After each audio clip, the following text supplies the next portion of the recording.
नमस्कार। 5 राज्यों के विधानसभा चुनाव से जुड़े हमारे इस विशेष कार्यक्रम जनादेश में आपका स्वागत है। मैं हूं अशोक श्रीवास्तव।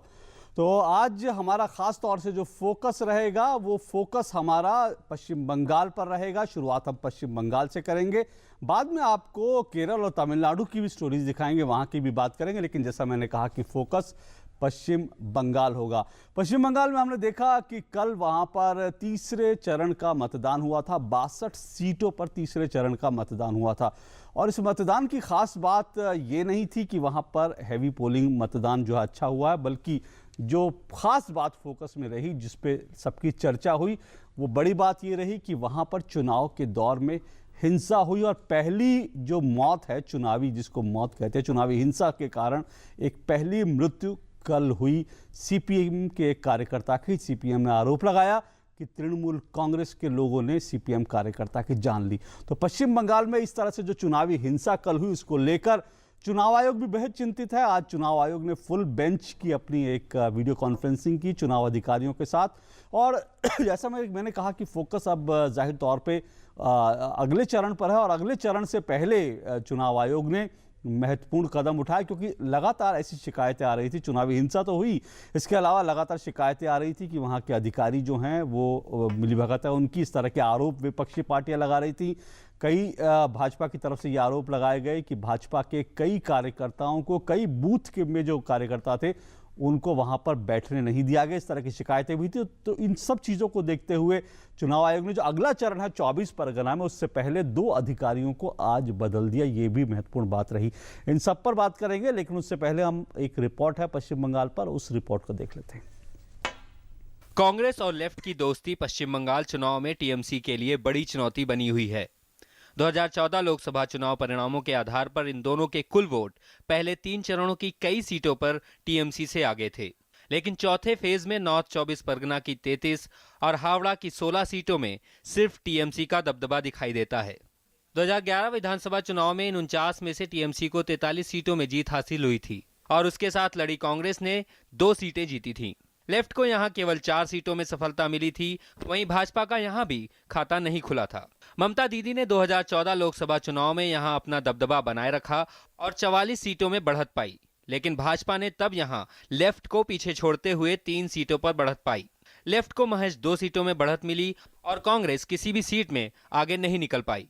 लोकसभा चुनाव परिणामों के आधार पर लेफ्ट और कांग्रेस के कुल वोट भी केवल 1 सीट में टीएमसी से आगे हैं।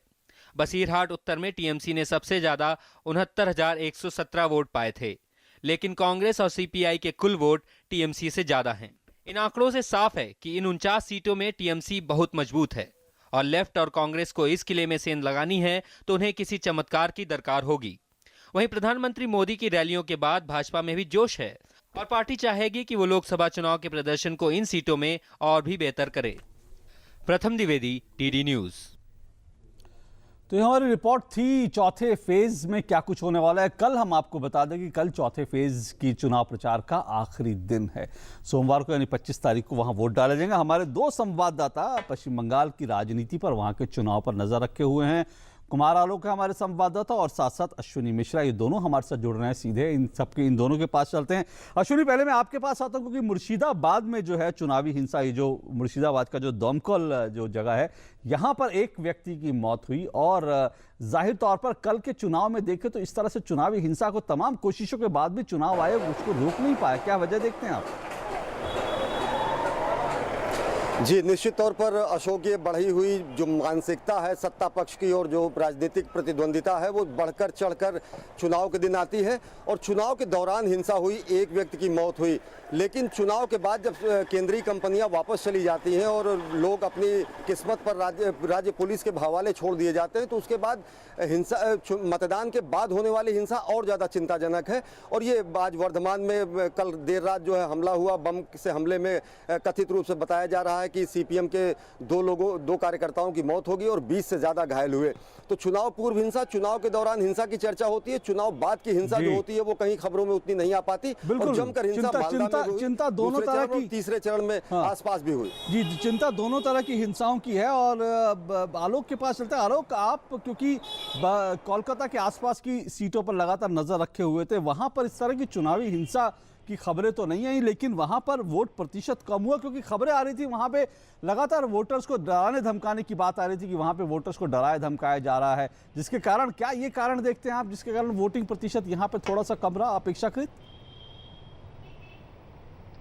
देखिए जहाँ यहाँ की जो जनता है, खासकर बंगाल की जनता है, पॉलिटिकली इतना सेंसिटिव है कि अगर आप बात करें कल की घटना की बात करें तो वर्धमान में इतना ज़्यादा बम्बार्डिंग किया गया मतदान केंद्र के रास्ते में, या जो मतदान केंद्र पे महिलाएं खासकर जा रही थी, और कुछ जो दूसरी पार्टी के लोग थे उन्होंने भयभीत करने के लिए मतदाताओं को, खासकर महिला मतदाताओं पर बम्बार्डिंग की, और एक जो महिला मतदाता थी उनका पैर थोड़ा जल गया, लेकिन इसके बावजूद उन लोगों ने हार नहीं माना और वो मतदान करके आई। और बाद में उन्होंने पत्रकारों से बातचीत करते हुए कहा कि तुम लाख लहूलुहान कर दो लेकिन हम अपने मताधिकार का प्रयोग करेंगे। तो इस तरह की घटनाएं आज पहली बार नहीं हो रही है, बंगाल में इसका इतिहास रहा है। जी, और जी। शहरों में भी इस तरह की घटनाएं हुई है। पहली बार नहीं हो रही। आलोक आप सही कह रहे हैं, बिल्कुल आलोक आप बिल्कुल सही कह रहे हैं, पहली बार। लेकिन अश्विनी ये पहली बार नहीं है, लेकिन भद्रलोक में इस तरह का जब होता है तो जाहिर तौर पर इसका एक मैसेज हम लगातार देख रहे हैं कि देश भर में जो चुनाव है, चुनावी हिंसा देश भर में तमाम चुनाव से खत्म होती जा रही है, लेकिन बंगाल में जब इस तरह की हिंसा होती है, जैसे मैंने कहा भद्रलोक में होती है, तो वहां का जो बुद्धिजीवी वर्ग है वो इसको कैसे देखता है? क्या उसको नहीं लगता कि अब परिवर्तन आना चाहिए, सही परिवर्तन आना चाहिए ताकि ये हिंसा बंद हो? अशोक, अगर देखें तो भद्रलोक भले ही कहा जाता है, लेकिन राजनीतिक प्रतिद्वंदिता, राजनीतिक हिंसा का रक्तरंजित इतिहास रहा है पश्चिम बंगाल में, और ये बेहद मुखर होते हैं यहाँ पर, चाहे बुद्धिजीवी हो, चाहे वर्किंग क्लास हो, चाहे बिजनेस का क्लास हो, चाहे यूथ हो। खासकर थोड़ी सी महिलाओं में वो कमी दिखती है, लेकिन बेहद मुखर होते हैं सब अपने पार्टी दलगत राजनीति और विचारधारा के पोषण में। और वो प्रतिद्वंदिता बूथ से शुरू होती है और बूथ से लेकर सामाजिक समरसता में वही खटास पैदा करती है और बाद में हिंसा होती है, शुरू में हिंसा होती है। और मुर्शिदाबाद की अगर बात करें तो पूरे देश बंगाल में कांग्रेस और सीपीएम आपसी दोस्ती की बात करते हैं, लेकिन 10 सीटों पर वहां खुद वो आमने सामने कुश्ती कर रहे हैं। तो किस तरीके का गठबंधन है, किस तरीके की नीतियां हैं, किस तरीके की नियति है, किस तरीके की नीयत है, उस पर सवाल उठता है। और ये साफ है कि तृणमूल कांग्रेस जब क्योंकि सरकार में है, उसके अलावा सरकारी मशीनरी पे कहीं ना कहीं जिस तरीके का केंद्रीय निर्वाचन आयोग का दबाव होता है उतना नहीं होता। आज मैं बशीरहाट में हूँ, आज खुद ही निर्वाचन आयोग ने बशीरहाट के डीएम को हटाया है। 2 दिन बाद पोल होना है। तो स्थितियां यह है कि कहीं ना कहीं संदिग्ध आचरण स्थानीय पुलिस का, स्थानीय प्रशासन का वो उठता है। बिल्कुल अश्विनी आप ठीक कह रहे हैं, वो दिखता है। लेकिन कुमार आलोक, जैसे आपने अभी कहा कि बहुत सारे मतदाता इस सब के बावजूद गए, लेकिन आंकड़े ये दिखाते हैं कि 2011 में अगर इन सीटों की बात करें जहां पर पोलिंग हुआ, 2011 में यहाँ 84% मतदान हुआ था, 2014 के लोकसभा चुनाव में 82%, 2016 में 89% हो गया। शहरी क्षेत्रों में कम मतदान हुआ कुल मिलाकर, देखिए क्या वजह? देखिए, एक तो जो गर्मी है यहाँ का 47 डिग्री 48 डिग्री, और इतनी उमस भरी गर्मी, इतनी ह्यूमिडिटी है कि आप अगर लंबी कतारों में खड़ा होते हैं, आप 1 मिनट खड़ा रोड पे नहीं हो सकते, इतना धूप है। लेकिन इसके बावजूद एक तो कारण गर्मी हो सकता है, और दूसरा जो कारण है जो हिंसाग्रस्त करने की कोशिश की गई मतदान केंद्रों के बाहर, उसका भी असर पड़ा इस बार चुनाव में, और खासकर शहरों में भी इसका असर पड़ा। और यहाँ पे थ्रेटनिंग होती है कि अगर आप मतदान का एक दिन पूर्व जो संध्या होती है, तो जो पार्टी जिस इलाके में मजबूत होती है वो जाके डराते हैं, धमकाते हैं कि अगर तुम जाओगे मतदान केंद्र पे, तुम वोट डालने जाओगे तो मार दिए जाओगे, तुम्हारी बेटी को उठा के ले जाएंगे। इस तरीके की धमकी जब होता है, और उसके बाद जो नॉर्मल आदमी होता है सोचता है कि क्यों जाएं, अगर ऐसा होगा तो फिर कल होकर क्या होगा। तो ये भी एक कारण रहा होगा कि मतदान केंद्र में थोड़ी सी गिरावट, यानी 2 से लेकर 3% की गिरावट हुई है। लेकिन आने वाला जो चरण है, हम समझते हैं कि वो मतदान प्रतिशत का जो एक रिकॉर्ड रहा है बिल्कुल ये उम्मीद, आने वाले उसके दौर के लिए हम उम्मीद कर सकते हैं। चुनाव आयोग ने भी कदम उठा रहे हैं, जैसे बशीरहाट में बता रहे हैं कि अश्विनी की वहाँ पे जिस तरह से अधिकारियों को हटाया जा रहा है, पर उम्मीद कर सकते हैं। लेकिन चुनावी हिंसा वहाँ का इतिहास रहा है, और इतिहास ये बदल नहीं रहा है इस चुनाव में भी, ये दुख की बात है। एक छोटा सा ब्रेक लेते हैं, ब्रेक के बाद हमारे दोनों संवाददाता बने हुए हैं पश्चिम बंगाल पे, और बात करेंगे इस ब्रेक के बाद।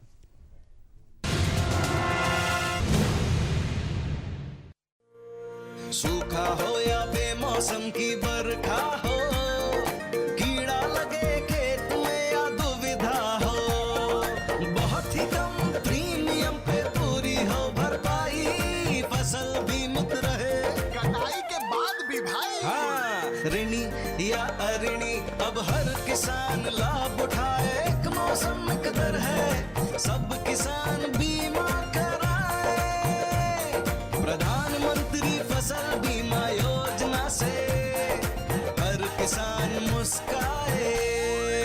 किसान कल्याण मंत्रालय द्वारा किसान हित में जारी। डांस में तू नागिन बुला, डांस में मार मार मार मार मार मसाला। इंडिया को चाहिए एंटरटेनमेंट फुल मसाला मार के, इसलिए डिश टीवी दे सबसे ज्यादा मसाला, सबसे ज्यादा एंटरटेनमेंट। डिश टीवी लाइव मसाला मार के। बच्चों, आज हम ऑड इवन के बारे में पढ़ेंगे। ऑड इवन का मतलब मैम 15 अप्रैल नहीं मैम, 15 अप्रैल से 30 अप्रैल तक। ऑड का मतलब ऑड डे पर और नंबर की गाड़ी, और इवन डेट पर इवन नंबर की गाड़ी। बच्चों को भी पता है, क्या आपको पता है?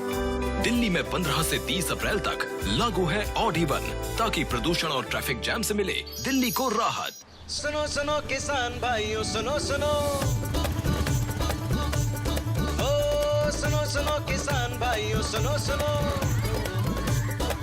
सुनो सुनो किसान भाइयों, ध्यान लगाकर बात सुनो। नीम कोटेड यूरिया आया, खेती में नई क्रांति लाया। इससे यूरिया की क्षमता और बढ़े, नाइट्रोजन जमीन को बेहतर मिले, नीम के गुणों से कीटाणु मरे, पानी को दूषित ना करे। तो भाइयों, नीम कोटेड यूरिया से हो मेहनत सफल, बेहतर हो खेत, पानी और फसल। कृषि और किसान कल्याण मंत्रालय द्वारा किसान हित में जारी। आज मेरा एग्जाम है। अच्छा होगा डेविड, गुड लक।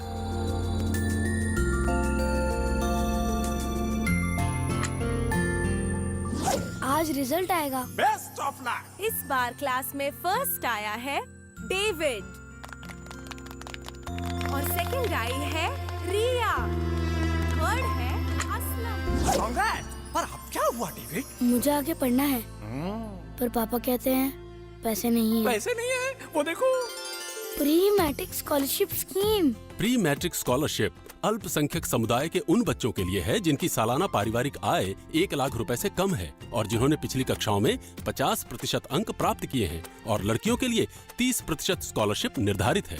अधिक जानकारी के लिए लॉगिन करें www.minorityAffairs.gov.in पर या कॉल करें टोल फ्री नंबर 1800112001 पर। सबका साथ, सबका विकास। जनादेश में आपका एक बार फिर स्वागत है। हम पश्चिम बंगाल की फिलहाल बात कर रहे हैं। पश्चिम बंगाल की बशीरहाट विधानसभा सीट पर लोगों के लिए पीने का पानी काफी बड़ा मुद्दा है। यहां लोगों तक साफ पानी अभी तक नहीं पहुंचा है।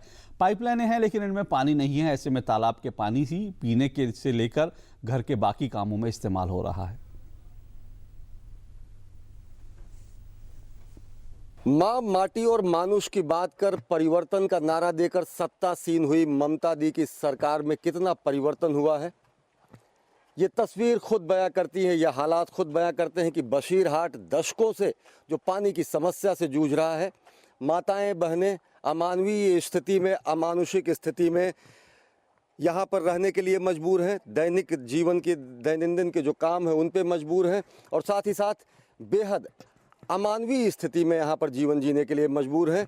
वास्तविकता ये है कि सब कुछ होने के बाद भी यहाँ पानी नहीं है।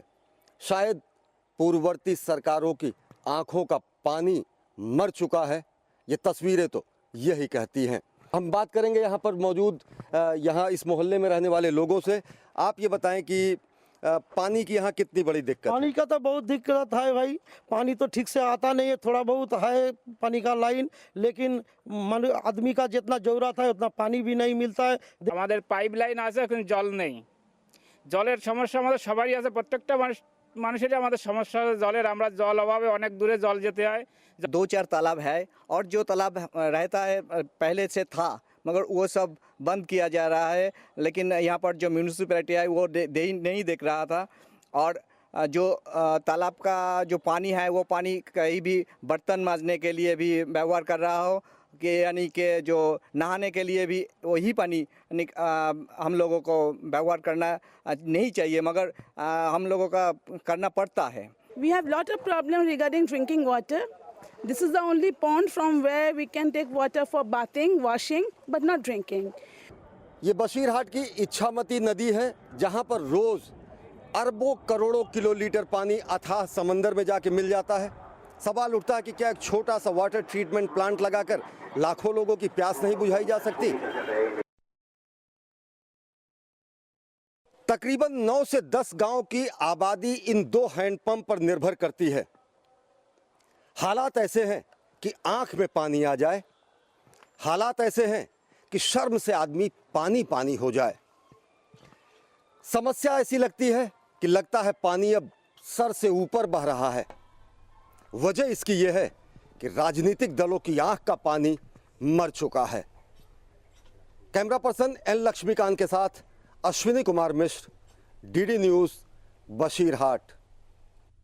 वो तकलीफ दे है ये तस्वीरें, रिपोर्ट हम जब देखते हैं कि आज भी अगर लोगों को इस तरह से पानी के लिए तरसना पड़ रहा है। हमारे दोनों संवाददाता हमारे साथ जुड़े हुए हैं। अश्विनी, बहुत पीड़ादायक ये रिपोर्ट थी और ऐसे में आज भी लोगों को रहना पड़ रहा है, लेकिन सवाल ये कि क्यों नहीं ये चीज़ें जो हैं चुनाव में कितना बड़ा मुद्दा बन रही हैं। ये बड़ा मुद्दा है, बेहद बड़ा मुद्दा है। बशीरहाट की अगर बात करें तो तकरीबन लाख से ऊपर की आबादी इस टाउन में रहती है और टाउन में पानी की पाइप दशकों से लोग बताते हैं कि घरों में है, बावजूद उसमें एक बूंद पानी आज तक टपका नहीं है। ओवरहेड टैंक जो है उनमें इतना प्रेशर नहीं है। कल प्रधानमंत्री नरेंद्र मोदी ने अपनी रैली में इस मुद्दे को उठाया भी और उन्होंने कहा कि केंद्र सरकार ने केंद्र प्रायोजित योजनाओं के लिए जो धनराशि दी, जिसमें आधी धनराशि का बंटवारा और योगदान जो है राज्य सरकार को करना था, राजनीतिक कारणों से, इच्छा शक्ति की कमी से और अन्य निहितार्थों के वजह से, क्योंकि यहाँ पर तृणमूल कांग्रेस ने उसमें साथ नहीं दिया। एक चीज़ और मैं जोड़ना चाहूँगा कि बशीरहाट में तकरीबन 34 साल 35 साल तक CPM का जनप्रतिनिधि रहा, जो MLA रहे। उनके देहांत के बाद यहाँ पर भाजपा ने बाई इलेक्शन में पहली सीट जीती है। यहाँ से इस समय खुद भाजपा के MLA हैं। मैं भाजपा की राजनीति पर अश्विनी आऊंगा, क्योंकि बावजूद इसके मैं भाजपा की राजनीति पे आऊंगा क्योंकि महत्वपूर्ण है जो ये चौथा चरण है। यहाँ पर आर्सेनिक की भी दिक्कत है। आर्सेनिक जी एक मिनट मैं आपका लौटूंगा अश्विनी। आलोक, ये बताइए, जो अगर हावड़ा की बात करें तो चौथे चरण में वहां पर किस तरह के मुद्दे डोमिनेट करते हुए आपको नजर आ रहे हैं? देखिए अशोक, यहाँ पर इंडस्ट्री का बोलबाला था। एक जमाना था जब यहाँ चारों तरफ इंडस्ट्रीज ही थी, चाहे वो आयरन स्क्रैप की इंडस्ट्री हो, चाहे वो जूट की इंडस्ट्री हो, लेकिन एक एक कर सारे इंडस्ट्री यहाँ पर बंद हो गए। इसे शेफील्ड ऑफ ईस्ट कहा जाता था, लेकिन आज बिल्कुल ही इंडस्ट्री विहीन हो चुका है। और यही कारण है कि यहाँ पर जो एक बहुत बड़ा मुद्दा है, परिवर्तन तो हुआ पिछले बार और परिवर्तन के बाद लोगों को उम्मीदें जगी थी, खासकर युवा वर्ग को, कि जो पढ़े लिखे युवा हो उनके पास रोजगार नहीं है, उनके पास एम्प्लॉयमेंट नहीं है और एम्प्लॉयमेंट जनरेशन के लिए इन 5 सालों में कुछ नहीं हुआ। तो एक बहुत बड़ा मुद्दा यहाँ पर इंडस्ट्री के खुलने का है, इंडस्ट्री को खुलवाने का है। और इसके अलावा अगर हम राजनीतिक अगर हम देखें कि 2 सीट ऐसी है जहाँ पे स्टार चुनाव लड़ रहे हैं। यहाँ पे रूपा गांगुली जो महाभारत की द्रौपदी है वो हावड़ा ईस्ट से चुनाव लड़ रहे हैं और उनके खिलाफ भारतीय क्रिकेट टीम के पूर्व सदस्य लक्ष्मी रतन शुक्ला जो बंगाल टीम के कैप्टन भी रहे रणजी ट्रॉफी में, वो लड़ रहे हैं। और दूसरा जो भारतीय क्रिकेट कंट्रोल बोर्ड के अध्यक्ष हैं जगमोहन डालमिया की बेटी वैशाली डालमिया लड़ रही है बाली विधानसभा क्षेत्र से। चलिए, क्रिकेट से लोग राजनीति में आते हैं, राजनीति और क्रिकेट से लोग राजनीति में जा रहे हैं, राजनीति से लोग क्रिकेट में आ रहे हैं, सब चीजें चलती रहती है। हम कोशिश करेंगे आपको एक बार फिर लौटने की। फिलहाल हम आगे बढ़े, थोड़ा सा दक्षिण की बात कर लें, लेकिन दक्षिण की बात से पहले छोटा सा ब्रेक यहाँ पर हम ले रहे हैं। उसके बाद आपको पुडुचेरी, केरल और तमिलनाडु की बात आपको बताएंगे।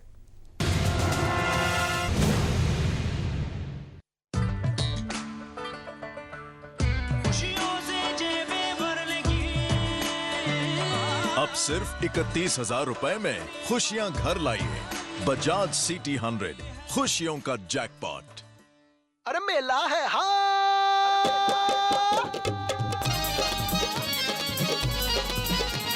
मेला है, हाँ मेला है, ग्राम उदय का मेला है। हर पंचायत में लाया नया सवेरा है, नया सवेरा है। ग्राम उदय से भारत उदय अभियान 14 से 24 अप्रैल 2016 को प्रत्येक ग्राम पंचायत में आजादी के बाद पहली बार गांव, किसान और गरीब के विकास के लिए ग्राम उदय से भारत उदय समारोह। ग्रामोदय से भारत उदय अभियान के दौरान ग्राम सभा में भाग लेकर विकास की योजनाओं पर चर्चा करें। तीसरा चरण 21 से 24 अप्रैल को ग्राम सभा की बैठक। पंचायती राज को मजबूत करने के लिए प्रधानमंत्री 24 अप्रैल को देश भर की ग्राम सभा को संबोधित करेंगे। ग्रामवासी पाएंगे प्रधानमंत्री ग्राम सड़क योजना, सुरक्षा बीमा योजना, अटल पेंशन योजना के साथ पहली बार पंचायतों को मिलेगा 5 साल तक विकास के लिए पैसा। मेला है भाई, मेला ग्राम उदय का मेला है। ग्राम उदय से भारत उदय अभियान। अधिक जानकारी के लिए अपने ग्राम पंचायत से संपर्क करें।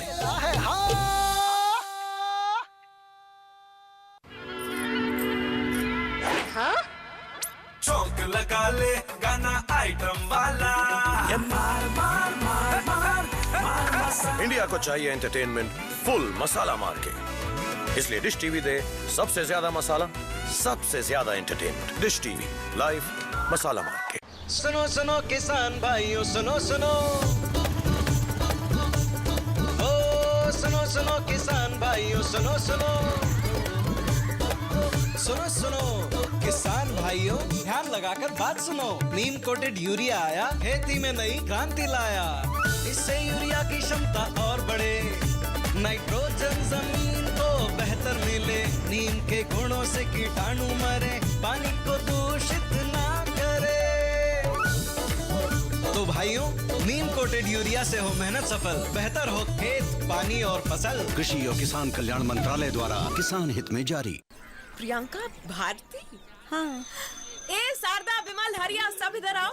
ये प्रियंका, बहुत नाम है इनका। अपनी इज्जत और स्वच्छता की खातिर अपने लगन के दूसरे दिन ससुराल छोड़ने की हिम्मत दिखाई और अपने मर्द से शौचालय बनवाने की मांग की। सुना उसने? जब सोच और इरादा नेक हो तो सब सुनते हैं, जैसे इसके मर्द ने सुना।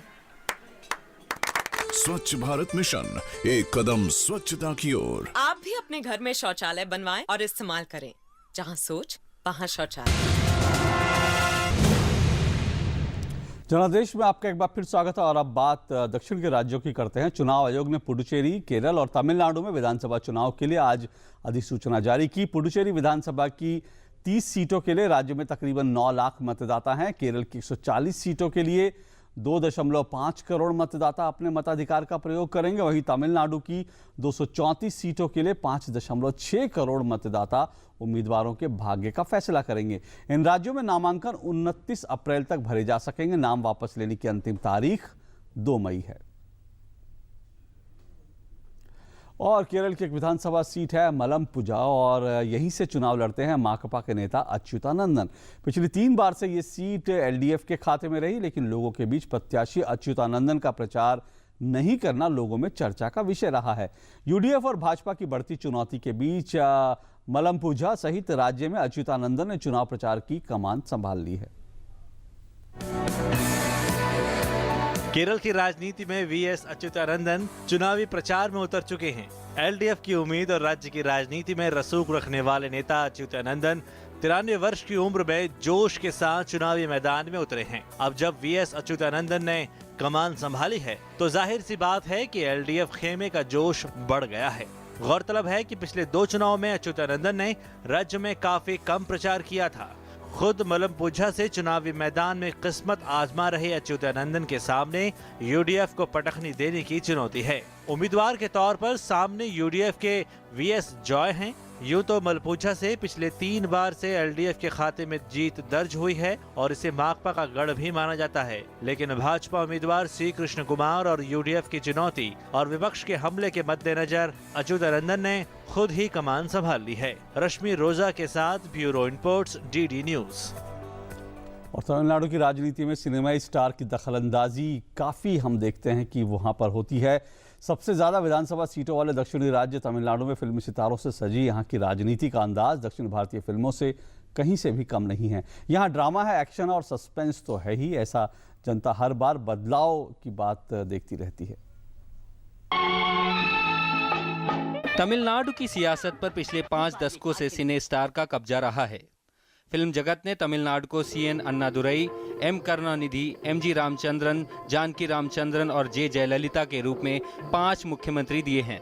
तमिलनाडु की सियासत में बड़े सितारे एमजीआर और अन्नादुरई के रूप में राज्य की सत्ता पर काबिज हुए।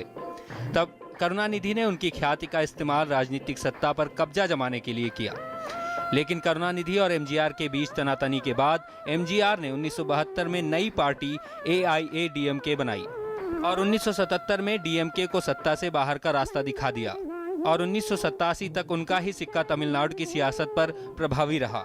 डीएमके से 5 बार राज्य के मुख्यमंत्री रहे करुणानिधि का नाता भी फिल्म इंडस्ट्री से रहा है और उन्होंने भी तमिलनाडु की सियासत के बहाने देश की राजनीति में भी अपनी गहरी छाप छोड़ी। 1969 में अन्नादुरई की मौत के बाद करुणानिधि तमिलनाडु के मुख्यमंत्री बने और उसके बाद तमिलनाडु की राजनीति में जयललिता का उदय हुआ।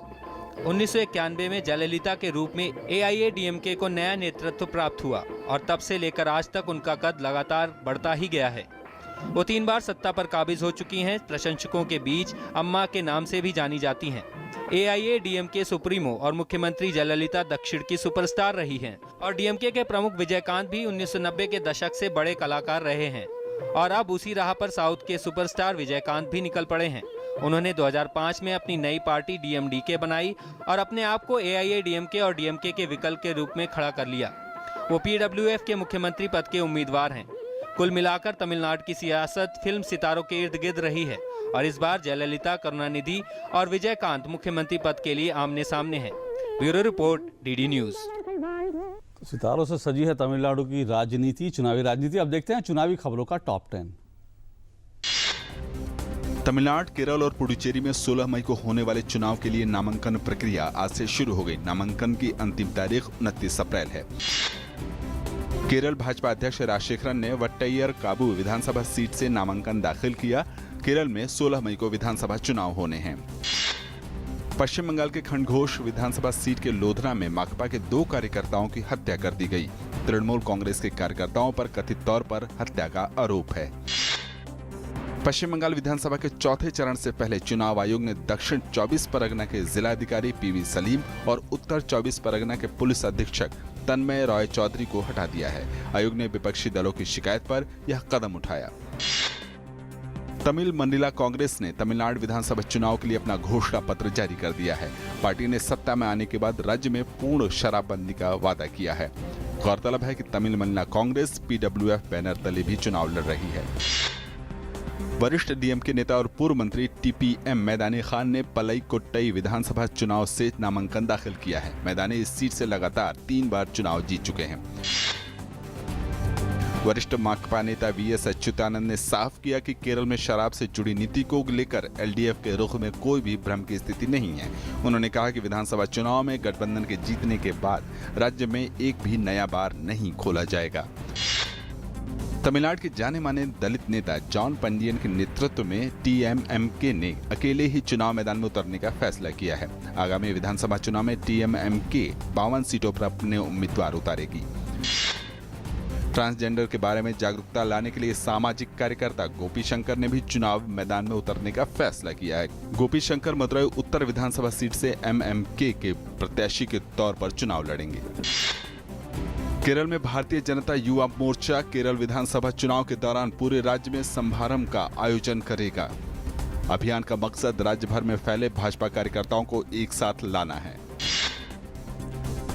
तो चुनावी टॉप 10 थी और इसी के साथ जनादेश में आज बस इतना ही। कल आपसे इसी वक्त फिर मुलाकात होगी। फिलहाल DD न्यूज पर खबरों का सिलसिला तो जारी है, लेकिन मुझे दीजिए इजाजत। नमस्कार।